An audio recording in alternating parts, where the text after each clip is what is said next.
Showdown after the throwdown. President Obama inviting the U.S. Chamber of Commerce to a White House event this week. Chief of Staff Rahm Emanuel will also address the group next month. But this follows an all-out assault on the chamber, which isn't backing health care reform. Are you starting to see a pattern here? A lot of the banks and big financial firms don't like the idea of a consumer agency very much. In fact, the U.S. Chamber of Commerce is spending millions on an ad campaign to kill it. The doctor may look at the reimbursement system and say to himself, you know what, I make a lot more money if I take this kid's tonsils out. Excess greed, excess compensation, excess risk-taking have all made us vulnerable. Well, the president needs businesses to create jobs, so will all of these attacks backfire? Historian Jane Hampton-Cook says they could if he's not careful. Jane, good to have you back. Thank you. Thanks for having me. You know, Jane, what makes this unique is prior presidents would target an industry here and there, whether it was JFK going after the steel industry or Bill Clinton going for a while after the HMOs. But this is unusual in terms of the broad breadth of the attacks. What do you make of them? Well, I think that's true. There is a broad stroke approach here to business. And you're right. You know, most presidents will target a specific crisis or a specific industry if they think it will have an adverse effect on the public. So, you know, JFK went after the steel industry when they wanted to raise steel prices. But that was very selective, very narrow. And you have a broader brush approach here. And I think it's very reminiscent of FDR, who historians look back and say he had a very cool relationship with corporations and business. And so I think there's definitely a risk here of a backlash later on in his presidency because of some of the broad strokes she's taking, specifically with the U.S. Chamber of Commerce, who represents a lot of businesses. Well, the president, obviously every president needs a villain and someone to attack to say, you're not seeing the light, you're not seeing my light.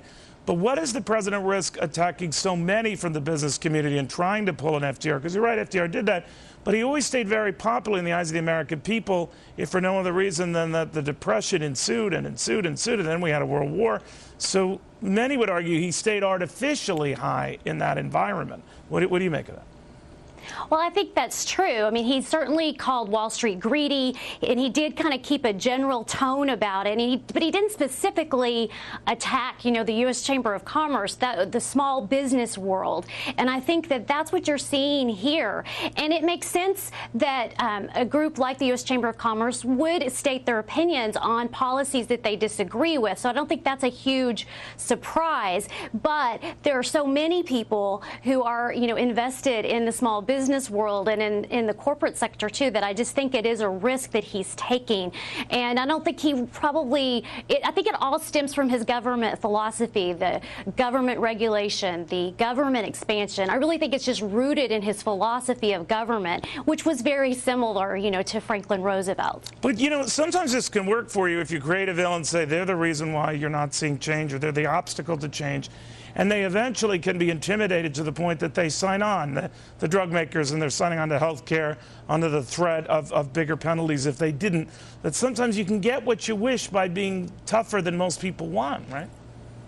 Well, that's true, and it does create a narrative to have a villain, big business. I mean, JFK used that back in the 60s, but then he also turned around and did a tax cut because he wanted to court the business community. That was a huge part of the tax cut proposal that JFK proposed in 1962. So you're saying, Jane, that he would have to do something like that, this president, to woo business back, right? Exactly. Yes, exactly. And that's what JFK did that was so effective.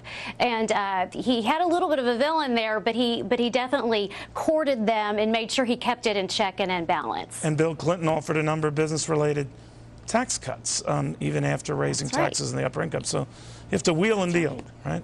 That's right. All right, Jane.